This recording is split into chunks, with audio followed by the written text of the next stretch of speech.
Hello and welcome to day 16 of Santa's Storyshed Advent Calendar. Hope that you're all doing okay and taking good care.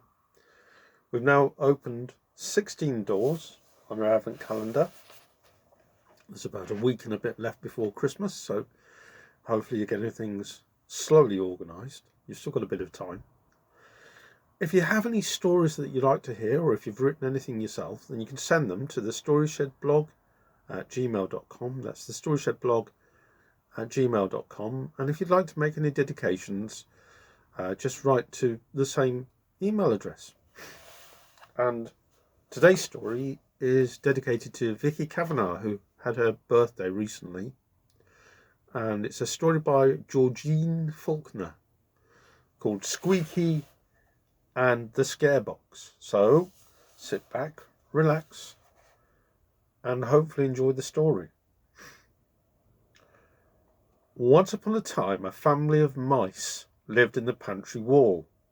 There was a father mouse, there was a mother mouse, and there were 3 little baby mice.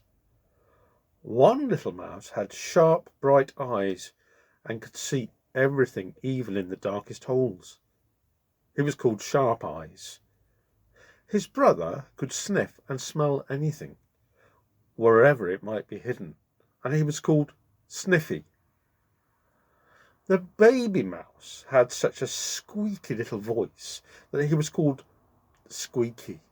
He was always singing, ee, ee, ee. Mother Mouse was very wise, and she had taught her babies to run and hide when they saw the old cat coming. She'd also taught them not to go near a trap. The little mice obeyed their mother, and they were happy in their home in the pantry wall. They had many good times together. I could not tell you about all of these, but I'm going to tell you about their Christmas party and what happened to Squeaky. It was the night before Christmas. The stockings hung by the chimney and the tall tree was standing in the parlour. The children were asleep and their father and mother had gone upstairs to bed. In the pantry wall, all the little mice were wide awake. Ee, ee, ee, squeaked Squeaky. Can't we creep into the big room and see the tall Christmas tree? The children have talked about it for days, and we've never seen one. Mother, please, let's go and see it. Yes, said Sniffy. Do let us go. Everything smells so good. The children and the cook made long strips of popcorn today. I've found a little on the pantry floor, and I want some more.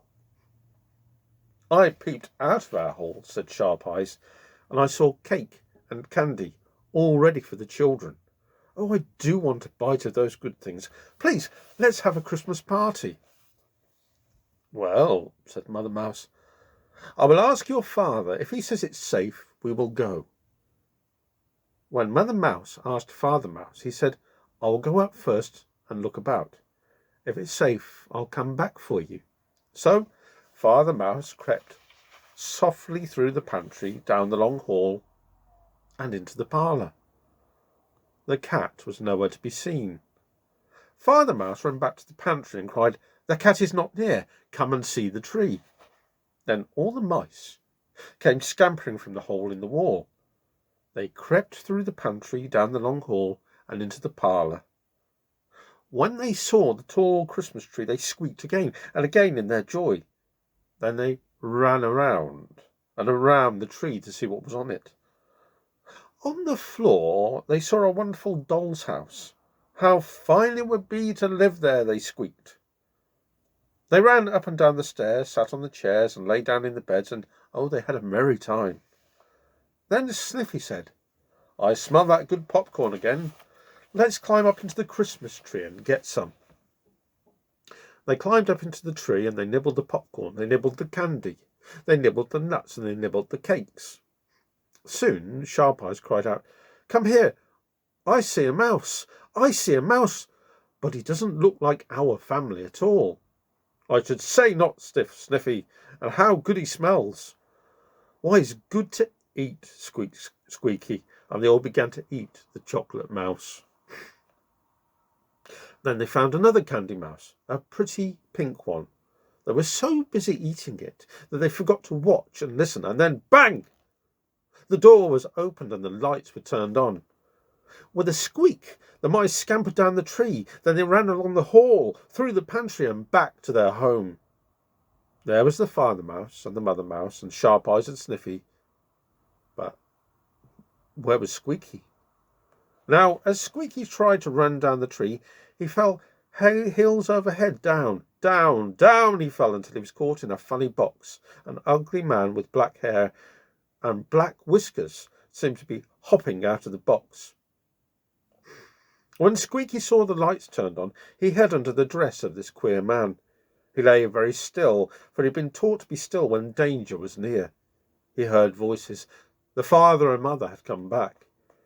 Yes, the father said, it would have been a shame to forget this train. I would like it to come right out from under the tree. Help me put the track down, mother. When the train was just where it should be, the mother turned to the beautiful tree. Why, look at the jack-in-the-box, she said. The man is hanging out. That will never do. I will shut the box. Teddy must see the man jump out. The mother pushed the man with the black hair down, down, down into the box and shut the lid. Poor Squeaky felt the springs close on him and squeaked, "Ee, ee." That was a fine squeak, said the father. The toys are wonderful these days. Yes, said the mother as she turned off the light. When I was a child, we never had such toys. I'm in a trap, said poor Squeaky. But there isn't even a piece of cheese in it. I wonder what kind of trap it is. Nothing seems to hurt me. Well, I'm safe for a while, and I'm sure I'll soon get out. Squeaky lay in the box all night and wondered what Sniffy and Sharp Eyes were doing. The next morning he heard children calling, Merry Christmas! Merry Christmas! And soon the toys were taken down one by one. Then such a noise was heard, drums beating, horns tooting, children shouting. You should have heard it. See our new doll's house, cried one child. See my new train, how fast it goes, cried another. And see my beautiful dolly, cried another. She can open and shut her eyes. Then the mother took the box from the tree. Come here, Teddy, she said. Here is a scare box. We'll have some fun. Watch me open the lid. Teddy stood by his mother and watched closely. Are you ready? Asked his mother. Well, let us count. 1, 2, 3. The lid flew open, and out jumped the man with the black hair and black whiskers. And with a squeak of joy, out jumped the mouse. Ee, ee, ee, he cried as he ran away. Ee, said the jack-in-the-box. Whee, cried the boy with delight. Oh, a mouse, cried the mother. Then she threw the box on the floor and jumped up on her chair. Where, cried all the children. But they saw only the tip of Squeaky's tail as it ran across the hall to the pantry. Another moment, and he was safe in the hole in the pantry wall. The children's father laughed as he helped their mother climb down from the chair. Well, he said, how did you enjoy Teddy's scare box? That was the end of that story, Squeaky and the scare box. I hope that you enjoyed it, and for the time being, all of you take good care, be well, and bye-bye, bye-bye, bye-bye.